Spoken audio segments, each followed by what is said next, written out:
Hi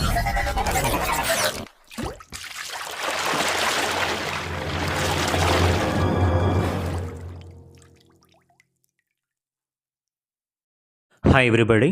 So let's continue the chapter Breaking Barriers I Will Fly. So ഇതിൻ്റെ part 1 കാണാത്തവരുണ്ടെന്നുണ്ടെങ്കിൽ അത് കണ്ടതിന് ശേഷം part 2ലേക്ക് വരിക. ഡിസ്ക്രിപ്ഷൻ ബോക്സിൽ നമുക്കതിൻ്റെ ലിങ്ക് ഞാനത് അറ്റാച്ച് ചെയ്യാം. അത് കണ്ടതിന് ശേഷം പാർട്ട് 2ലേക്ക് വരിക. Okay. When I completed my 10th grade, അങ്ങനെ 10ാം ക്ലാസ് കംപ്ലീറ്റ് ചെയ്തപ്പോൾ നോക്കൂ, വിത്ത് ഓവർ 90% മാർക്സ്, 90% മാർക്കോട് കൂടിയിട്ട് 10ാം ക്ലാസ് കംപ്ലീറ്റ് ചെയ്തു.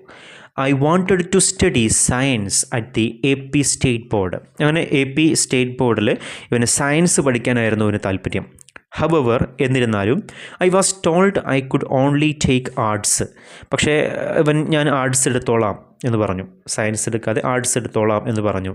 കാരണം ഐ വാസ് ഇംപയേർഡ്. അപ്പോൾ അവന് ആർട്സ് എടുക്കാനുള്ള റീസൺ എന്താണെന്ന് വെച്ചാൽ ഇവന് തോന്നി, അയ്യോ ഞാൻ വിഷ്വലി ഇംപയേർഡ് ആണല്ലോ, ഞാൻ ബ്ലൈൻഡ് ആണല്ലോ. അപ്പോൾ സയൻസ് എടുത്തിട്ടുണ്ടെന്നുണ്ടെങ്കിൽ ഈ പറയുന്ന പോലെ തന്നെ ബ്ലൈൻഡായുള്ള ഒരാൾക്ക് പിടിച്ചു നിൽക്കാൻ ഭയങ്കര ബുദ്ധിമുട്ടാണ്. ഇപ്പോൾ സയൻസ് എടുത്ത് ഡോക്ടർ ആവുകയാണെന്നുണ്ടെങ്കിലും ഒക്കെ ഈ ഒരു വിഷ്വലി ഇംപയേർഡ് ആയിട്ടുള്ള അല്ലെങ്കിൽ ബ്ലൈൻഡ് ആയിട്ടുള്ള ഒരാൾക്ക് പ്രയാസമാണ്. അപ്പോൾ അത് മനസ്സിലാക്കിയപ്പോൾ ഇവൻ തന്നെ സ്വയം ആർട്സ് സബ്ജക്റ്റ് എടുത്തു. I did not consider myself visually impaired but visually challenged. ഇവൻ പറയുകയാണ്, വിഷ്വലി ഇംപയേർഡ് എന്നുള്ളൊരു സംഭവമല്ല എൻ്റെ മൈൻഡിലേക്ക് വന്നത്, പകരം വിഷ്വലി ചാലഞ്ചഡ്, അതായത് ചാലഞ്ച് ഭയങ്കര ബുദ്ധിമുട്ടായിരിക്കും, ചാലഞ്ചായിരിക്കും അത് എന്നുള്ള കാര്യമാണ് ഇവൻ്റെ മനസ്സിലേക്ക് വന്നത്. I was not allowed to pursue my passion due to the perception of others. Rather than accept this, I decided to sue the government. പക്ഷേ അങ്ങനെയാണെങ്കിൽ പോലും ഇവൻ എന്ത് ചെയ്യണം? ഇവിടെ SUE എന്ന് വെച്ചിട്ടുണ്ടെങ്കിൽ I decided to sue the government എന്ന് വെച്ചിട്ടുണ്ടെങ്കിൽ, സ്യൂ എന്ന് പറഞ്ഞാൽ ദാറ്റ് മീൻസ് റിക്വസ്റ്റ്. ഗവൺമെൻറ്റിനോട് റിക്വസ്റ്റ് ചെയ്തിട്ട്, അപേക്ഷ സമർപ്പിച്ചിട്ട് ഇവൻ എന്ത് ചെയ്യുകയാണ്? ഇവന് ഇഷ്ടപ്പെട്ട സബ്ജക്റ്റ് പഠിക്കുകയാണ്. I was not allowed to pursue my passion due to the perception of others. അതായത് മറ്റുള്ളവരുടെ കാഴ്ചപ്പാടിനനുസരിച്ച് ഞാൻ എൻ്റെ ജീവിതം മുന്നോട്ട് കൊണ്ടുപോകാൻ താല്പര്യപ്പെടുന്നില്ല. അതുകൊണ്ട് തന്നെ rather than accept these I decided to sue the government. ഗവൺമെൻറ്റിന് റിക്വസ്റ്റ് ലെറ്ററൊക്കെ കൊടുത്ത്, ഒരു അപേക്ഷയൊക്കെ കൊടുത്ത് ഇവന് ഇഷ്ടപ്പെട്ട സബ്ജക്റ്റ് പഠിക്കാനായിട്ട് തീരുമാനിക്കുകയാണ്. After 6 months of legal battle, അങ്ങനെ 6 മാസത്തോളമുള്ള നിയമയുദ്ധത്തിന് ശേഷം I received a government order. ഇയാൾക്ക് ഒരു ഗവൺമെൻറ് ഓർഡർ കിട്ടുകയാണ്, allowing me to study science. അതായത് സയൻസ് എടുക്കാം, സയൻസ് സബ്ജക്റ്റ് എടുക്കാം, അത് വെച്ച് പഠിക്കാം എന്നുള്ളൊരു ഗവൺമെൻറ് ഓർഡർ കിട്ടുന്നു. But at my own risk, അത് ഇയാളുടെ സ്വന്തം റിസ്കിലാണ്. Despite the lack of resources I worked hard with help of a mentor. Mentor എന്ന് വെച്ചിട്ടുണ്ടെന്നുണ്ടെങ്കിൽ ഒരു ഗൈഡ് പോലെ, അല്ലെങ്കിൽ ഹെൽപ്പ് ചെയ്യാൻ വേണ്ടിയിട്ടുള്ള ഒരു അസിസ്റ്റൻറ്റ്. ഓക്കെ, അപ്പോൾ അയാളുടെ സഹായത്തോട് കൂടിയിട്ട് ഞാൻ നന്നായിട്ട് ഹാർഡ് വർക്ക് ചെയ്തു എന്ന് പറയുകയാണ്. She recorded my text books on audio. അപ്പോൾ ഈ ടെക്സ്റ്റ് ബുക്കുകളൊക്കെ ഈ മെൻറ്റർ എന്ത് ചെയ്തു, ഈ ഹെൽപ്പ് ചെയ്യാനുള്ള ആളെന്ത് ചെയ്തു, ഓഡിയോ ആക്കിയിട്ട് മാറ്റി. And I scored 98% in my exams. നോക്കൂ, 98% മാർക്കോട് കൂടിയിട്ട് വിജയിച്ചു. ദിസ് പ്രൂവ്സ് ദാറ്റ്, ഇത് തെളിയിക്കുന്നത് എന്താണെന്ന് വെച്ചാൽ, anyone regardless of their impairment or challenges can achieve great things. ഏതൊരാൾക്കും, അതിന് എത്ര വൈകല്യമുള്ള ആളാണെങ്കിലും, എത്ര ചാലഞ്ചസുകൾ നേരിടുന്ന ആളാണെന്നുണ്ടെങ്കിലും, വിചാരിച്ചിട്ടുണ്ടെന്നുണ്ടെങ്കിൽ അച്ചീവ്മെൻറ്റ് നേടാനായിട്ട് പറ്റും എന്നുള്ളൊരു കാര്യമാണ് തെളിയിച്ചത്. ഹവെവർ എന്നിരുന്നാലും my journey did not end there. അപ്പോൾ എൻ്റെ ഒരു യാത്ര അവിടെ അവസാനിച്ചില്ല എന്ന് പറയുകയാണ്. When it was time to apply to top engineering schools like IIT, I was told that I couldn't sit for the competitive exams because of my blindness. അങ്ങനെ IIT പോലെയുള്ള എഞ്ചിനീയറിംഗ് സ്കൂൾസിൽ അഡ്മിഷൻ നേടാൻ വേണ്ടിയിട്ട് ശ്രമിച്ചു. പക്ഷേ അവിടെ ഈ പറഞ്ഞതുപോലെ തന്നെ I was told that I couldn't sit for the competitive exams. അപ്പോൾ അതിനൊക്കെ ഒരു കോമ്പറ്റീറ്റീവ് എക്സാം ഉണ്ട് അല്ലേ. അപ്പോൾ അതങ്ങനെ എക്സാം കിട്ടി, അതിന് ശേഷമാണ് നമുക്ക് അവിടെ അഡ്മിഷൻ കിട്ടുക. പക്ഷേ അങ്ങനത്തെ ഒരു പരീക്ഷയ്ക്ക് എനിക്ക് ബെഞ്ചിലിരിക്കാൻ കഴിയില്ല എന്നുള്ളത് ഇവൻ പറഞ്ഞു. ബിക്കോസ് ഓഫ് മൈ ബ്ലൈൻഡ്നെസ്, തൻ്റെ ബ്ലൈൻഡ്നെസ് കാരണം അങ്ങനെ അത് അറ്റൻഡ് ചെയ്യാൻ കഴിയില്ല, കോമ്പറ്റീറ്റീവ് എക്സാംസ് അറ്റൻഡ് ചെയ്യാൻ അത് കഴിയില്ല എന്ന് പറഞ്ഞു.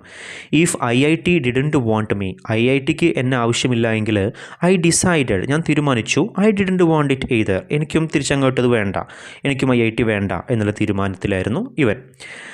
I applied to top schools in the United States. അങ്ങനെ ഇയാൾ എന്ത് ചെയ്യുകയാണ്, യുണൈറ്റഡ് സ്റ്റേറ്റ്സിലെ ടോപ്പ് സ്കൂൾസിൽ അപ്ലൈ ചെയ്യുകയാണ്. and was accepted into MIT, Stanford, Berkeley, and Carnegie Mellon. I chose to attend MIT, becoming the first international blind student in its history. അങ്ങനെ ഇവർ എന്ത് ചെയ്യുകയാണ്, അമേരിക്കയിലെ MITയിൽ ജോയിൻ ചെയ്യുകയാണ്. അവിടുത്തെ ഈ ചരിത്രം വെച്ച് നോക്കുകയാണെന്നുണ്ടെങ്കിൽ I choose to attend MIT, becoming the first international blind student. അതായത് പിന്നെ MITയിലെ ഹിസ്റ്ററി വെച്ച് നോക്കുമ്പോൾ അവിടുത്തെ ആദ്യത്തെ ബ്ലൈൻഡ് ആയിട്ടുള്ള ഒരു ഇൻ്റർനാഷണൽ സ്റ്റുഡൻറ്റ് ഞാനായിരുന്നു എന്ന് പറയുകയാണ്. While at MIT, I began to think deeply about my future. അപ്പോൾ അവിടെ പഠിക്കുന്നൊക്കെ സമയത്ത് ഫ്യൂച്ചറിനെ കുറിച്ച് വ്യക്തമായ ചിന്തകൾ ഉണ്ടാക്കാനായിട്ട് തുടങ്ങി. And should I just get married, settle down and work in corporate America? ഞാൻ ജസ്റ്റ് ഒരു കല്യാണമൊക്കെ കഴിച്ച് ഒരു ഫാമിലി സെറ്റപ്പൊക്കെ ആയിട്ട് ഇവിടെ അമേരിക്കയിൽ അങ്ങ് ഒതുങ്ങിക്കൂടിയാൽ മതിയോ? നോ, ഇല്ല. I wanted to solve the problems I had faced. ഞാൻ ഫേസ് ചെയ്ത കുറേ പ്രശ്നങ്ങളുണ്ട്, ആ പ്രശ്നങ്ങൾ എനിക്ക് സോൾവ് ചെയ്യണം. അതല്ലാതെങ്കിൽ ഇനിയും എന്നെപ്പോലെയുള്ള കുട്ടികൾ, വളർന്നു വരുന്ന കുട്ടികൾക്ക് അത് വലിയ ബേർഡനായിട്ട് മാറും. അതുകൊണ്ട് I want to solve the problems that I faced. ഞാൻ ഫേസ് ചെയ്ത പ്രശ്നങ്ങളൊക്കെ എനിക്ക് ഇല്ലാതെ ആക്കണം എന്ന് ഉറച്ച തീരുമാനം എടുക്കുകയാണ്. Why should blind children be made to sit on the last bench? എന്തുകൊണ്ടാണ് കണ്ണ് കാണാത്ത ഈ കുട്ടികൾ, ബ്ലൈൻഡ് ആയിട്ടുള്ള ചിൽഡ്രനെ ഏറ്റവും ലാസ്റ്റ് ബെഞ്ചിൽ കൊണ്ടുപോയിരുത്തുന്നത്? Why should 10% of India's population, അതായത് ഇന്ത്യയുടെ പോപ്പുലേഷൻ്റെ ഏകദേശം 10% എന്തുകൊണ്ടാണ് ഹു ആർ ഡിസേബിൾഡ് ആയിട്ട് മാറുന്നത്? And B excluded from the economy, അതുപോലെ തന്നെ എക്കണോമിയിൽ നിന്നും സമ്പദ് വ്യവസ്ഥയിൽ നിന്നും മറ്റ് എല്ലാ കാര്യങ്ങളിൽ നിന്നും ഒഴിവാക്കപ്പെടുന്നത്? ഇവരെന്തുകൊണ്ടാണ് ഇങ്ങനെ ഒഴിവാക്കുന്നത്? ദീസ് ക്വസ്റ്റ്യൻസ്, ഇപ്പോൾ ഇങ്ങനെ ഒരുപാട് ചോദ്യങ്ങൾ, these questions led me back to India. ഇതേപോലത്തെ ഒരുപാട് ചോദ്യങ്ങൾ ഇയാളുടെ മനസ്സിൽ വന്നപ്പോൾ ഇന്ത്യയിലേക്ക് ഇയാൾ തിരിച്ചു വരാനായിട്ടൊരു തീരുമാനം എടുക്കുകയാണ്. Where I returned, giving up all the opportunities in corporate America to build a strong support system for the disabled. അതായത് അംഗവൈകല്യം ഉള്ള അല്ലെങ്കിൽ ഡിസേബിൾഡ് ആയിട്ടുള്ള ആൾക്കാർക്ക് വേണ്ടിയിട്ട് ഒരു സ്ട്രോങ് സപ്പോർട്ട് സിസ്റ്റം ഉണ്ടാക്കുന്നതിന് വേണ്ടിയിട്ട് ആ അമേരിക്കയിലുള്ള ഇയാളുടെ എല്ലാ ഫ്യൂച്ചറും ഇയാൾ ഉപേക്ഷിച്ചുകൊണ്ട് എന്ത് ചെയ്യുകയാണ്, ഇന്ത്യയിലേക്ക് തിരിച്ചു വരികയാണ്. We established a platform, Bolland Industries, together with my partner to find, rehabilitate, nurture and reintegrate disabled individuals into society rather than separate them from it.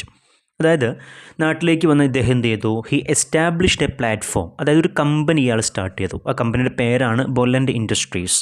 അതായത് ബൊലൻഡ് ഇൻഡസ്ട്രീസ് എന്ന് പറയുന്നത് ഒരു eco friendly disposable products manufacturing കമ്പനിയാണ്. അത് അദ്ദേഹം generate ചെയ്തു. And together with my partner, ഇയാളുടെ പാർട്ട്ണറോട് കൂടിയിട്ടാണ്, ഈ രണ്ടുപേരും കൂടെ ആണ് ഇത് തുടങ്ങിയിട്ടുള്ളത്. ആൻഡ് ടു ഫൈൻഡ്, എന്തിനു വേണ്ടിയിട്ടാണെന്ന് വെച്ചിട്ടുണ്ടെങ്കിൽ ടു ഫൈൻഡ് റീഹാബിലിറ്റേറ്റ്. ഈ റീഹാബിലിറ്റേറ്റ് എന്ന് വെച്ചിട്ടുണ്ടെങ്കിൽ പുനഃസ്ഥാപിക്കുക എന്നുള്ള മീനിങ് ആണ്. അതുപോലെ തന്നെ നെർച്ചർ വെച്ചാൽ വളർത്തിക്കൊണ്ടുവരിക. ആൻഡ് റീഇൻറ്റഗ്രേറ്റ് എന്ന് വെച്ചിട്ടുണ്ടെങ്കിൽ സംയോജിപ്പിക്കുക അല്ലെങ്കിൽ സമന്വയിപ്പിക്കുക എന്നൊക്കെ നമ്മൾ പറയുമല്ലോ. അതായത് ടു മേക്ക് ദം കംപ്ലീറ്റ്. ആരെ? Disabled individuals into society. അതായത് ഡിസേബിൾഡ് ആയിട്ടുള്ള ആൾക്കാരെ സൊസൈറ്റിയുമായി കണക്ട് ചെയ്യിപ്പിക്കാൻ വേണ്ടിയിട്ട്, ലിങ്ക് ചെയ്യിപ്പിക്കാൻ വേണ്ടിയിട്ട്, അല്ലെങ്കിൽ അവർക്ക് വേണ്ടി, ചുരുക്കി പറഞ്ഞാൽ അവർക്ക് വേണ്ടിയിട്ട് ഒരു കമ്പനി സ്റ്റാർട്ട് ചെയ്യുന്നു. Rather than separate from it.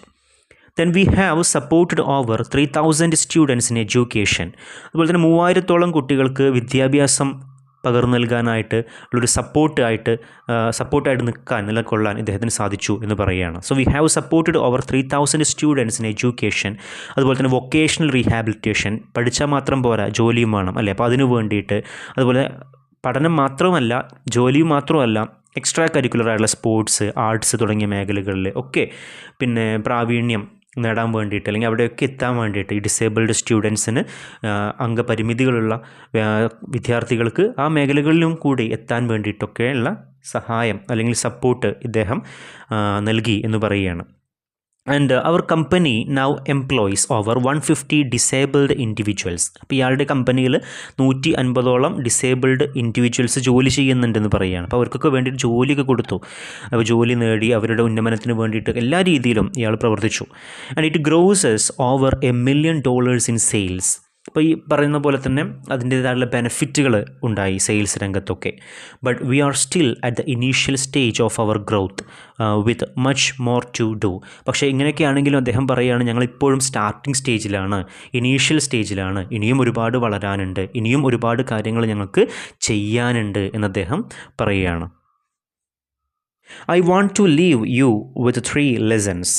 ഏറ്റവും ലാസ്റ്റ് പാരഗ്രാഫിലേക്ക് വരുന്ന സമയത്ത് നമുക്ക് കാണാം, ഇയാൾ പറയുകയാണ്, I want to leave you with 3 lessons. 3 ഗുണപാഠങ്ങൾ ഞാൻ നിങ്ങളിലേക്ക് ഷെയർ ചെയ്യാൻ ആഗ്രഹിക്കുന്നു. ഫസ്റ്റ്, അതിലൊന്നാമത്തത്, show compassion and help others thrive. നമ്മൾ എന്ത് ചെയ്യണം? നമുക്കൊരു സഹായ മനസ്ഥിതി എപ്പോഴും ഉണ്ടാവണം, മറ്റുള്ളവരെ സഹായിക്കാനായിട്ട് ഉള്ളൊരു മനോഭാവം നമ്മുടെ മനസ്സിലെപ്പോഴും ഉണ്ടാക്കിയെടുക്കണം. True wealth doesn't come from money. ശരിയായ സമ്പത്ത് എന്ന് പറയുന്നത് പൈസയിൽ നിന്നല്ല വരുന്നത്, but from the happiness of others. നമ്മളൊരാളെ ഹെൽപ്പ് ചെയ്യുമ്പോൾ ഹെൽപ്പ് ചെയ്യുന്ന സമയത്ത് നമുക്കുണ്ടാവുന്ന ഒരു സന്തോഷം ഉണ്ടല്ലോ, ആ സന്തോഷം, അതേപോലെ തന്നെ ഹാപ്പിനെസ് ഓഫ് അതേഴ്സ്, മറ്റുള്ളവരുടെ സന്തോഷം. നമുക്ക് ആക്ച്വലി സന്തോഷം ഉണ്ടാകുന്നത് എങ്ങനെയാണ്? ഇപ്പോൾ ഈ പറയുന്ന പോലെ ഒരാളെ ഹെൽപ്പ് ചെയ്യുമ്പോൾ അവരുടെ പ്രോബ്ലംസൊക്കെ മാറിയിട്ട് അവർ ഹാപ്പിയാവും. ആ ഹാപ്പി ആവുന്ന സമയത്ത് അത് കാണുമ്പോൾ നമുക്കും ഹാപ്പിയാവും. അപ്പോൾ അതാണ് ഏറ്റവും വലിയൊരു സമ്പത്ത് എന്ന് ഇയാൾ പറയുകയാണ്. അതായത് പൈസ കൊണ്ടുള്ളതല്ല സമ്പത്ത് എന്ന് പറയുന്നത്. ഇതിന് പകരം നമ്മളൊരാളെ സഹായിക്കുമ്പോൾ അയാളുണ്ടാകുന്ന സന്തോഷം, ഹാപ്പിനെസ് ഓഫ് അതേഴ്സ്, അതാണ് ഏറ്റവും വലിയ സമ്പത്ത്. അതാണ് നമ്മൾ ഏൺ ചെയ്യേണ്ടതും എന്ന് പറയുകയാണ്, സമ്പാദിക്കേണ്ടതും അതാണ് എന്ന് പറയുകയാണ്. അതായത് ചുരുക്കി പറഞ്ഞാൽ മറ്റുള്ളവരെ സഹായിക്കണം. Second, remove loneliness from people's lifes as it is the worst form of poverty. അതായത് രണ്ടാമത്തെ ഒരു കാര്യം എന്ന് പറയുന്നത് ഏകാന്തത, അതല്ലെങ്കിൽ ഒറ്റപ്പെടൽ എന്ന് പറയുന്ന സംഭവം ഉണ്ടല്ലോ, അത് ജനങ്ങളിൽ നിന്നും മാറ്റിയെടുക്കണം. ആരെങ്കിലും ഒറ്റപ്പെടുന്നുണ്ടെങ്കിൽ അത് എന്ത് കാരണമായിക്കോട്ടെ, പോവേർട്ടിയോ അതല്ലെങ്കിൽ പിന്നെ ഇമ്പയർഡ് ആയിട്ടുള്ള തിങ്സ് കൊണ്ടോ എന്തോ ആയിക്കോട്ടെ, അത് നമ്മൾ എന്ത് ചെയ്യണം? മാറ്റിയെടുക്കണം. അയാളെ ലോൺലിനെസ്സിൽ നിന്നും മാറ്റിയെടുക്കണം, സൊസൈറ്റിയുമായിട്ട് കണക്റ്റ് ചെയ്യണം എന്ന് പറയുകയാണ്. ആൻഡ് ഫൈനലി, മൂന്നാമത്തെ ലെസൺ എന്ന് പറയുന്നത്, remember that when you do something good. നിങ്ങൾ നല്ലൊരു കാര്യം ചെയ്യുന്നുണ്ട് എങ്കിൽ you will be the first to benefit. നിങ്ങൾക്ക് തന്നെയാണ് ആദ്യം അതിൻ്റെ ബെനിഫിറ്റ്, ലാഭം കിട്ടുക എന്ന് പറയുകയാണ്. അപ്പോൾ ഈ 3 ലെസൺസ് അദ്ദേഹം നമുക്ക് ഷെയർ ചെയ്യുകയാണ്. എന്നിട്ട് പറയുകയാണ്, the world may look at me and say. ലോകം എന്നെ നോക്കി പറഞ്ഞിരുന്നു അല്ലെങ്കിൽ പറയുമായിരുന്നു, എന്ത്? The world may look at me and say. ചിലപ്പോൾ ലോകം എന്നെ നോക്കി പറയുന്നുണ്ടാവാം, Srikanth, you can do nothing, നിങ്ങൾക്കൊന്നും ചെയ്യാൻ കഴിയില്ല.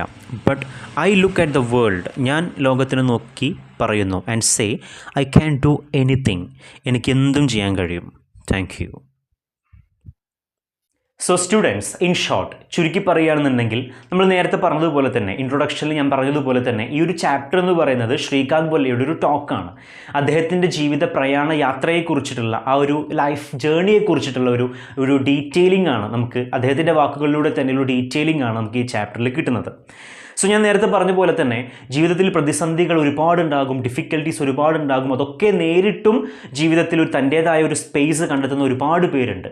സോ അത്തരത്തിൽപ്പെട്ട ശ്രീകാന്ത് ബൊല്ലയുടെ ആ ഒരു ബ്ലൈൻഡ്നെസ് എന്ന് പറയുന്ന ആ ഒരു അവസ്ഥ, അതല്ലെങ്കിൽ ആ ഒരു വിഷ്വൽ ഇമ്പയേർഡ് എന്ന് പറയുന്ന ആ ഒരു അവസ്ഥ ഒരുപാട് പേര് കുറ്റപ്പെടുത്തുമ്പോഴും മാറ്റി നിർത്തുമ്പോഴും ഒക്കെ തനിക്ക് തൻ്റേതായുള്ള ഒരു വിഷനുണ്ട്, തനിക്ക് തൻ്റേതായുള്ള ഒരു അംബീഷനുണ്ട്. I want to reach there എന്ന് പറഞ്ഞിട്ടുള്ള ആ ഒരു സ്ട്രോങ് ഒപ്റ്റിമിസത്തോട് കൂടിയിട്ടുള്ള ആ ഒരു സ്ട്രോങ് ഡിറ്റർമിനേഷനോട് കൂടിയിട്ടുള്ള ആ ഒരു ലൈഫ് ജേണി, അതിനെക്കുറിച്ച് പറയുന്നൊരു ചാപ്റ്ററാണ് ഇത്.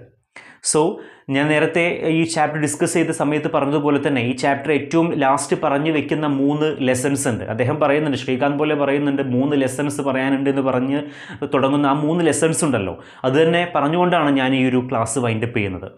ഒന്ന്, നമ്മൾ പിന്നെ മറ്റുള്ളവരെ സഹായിക്കാനുള്ള ഒരു മനസ്ഥിതി നമുക്കുണ്ടാവണം.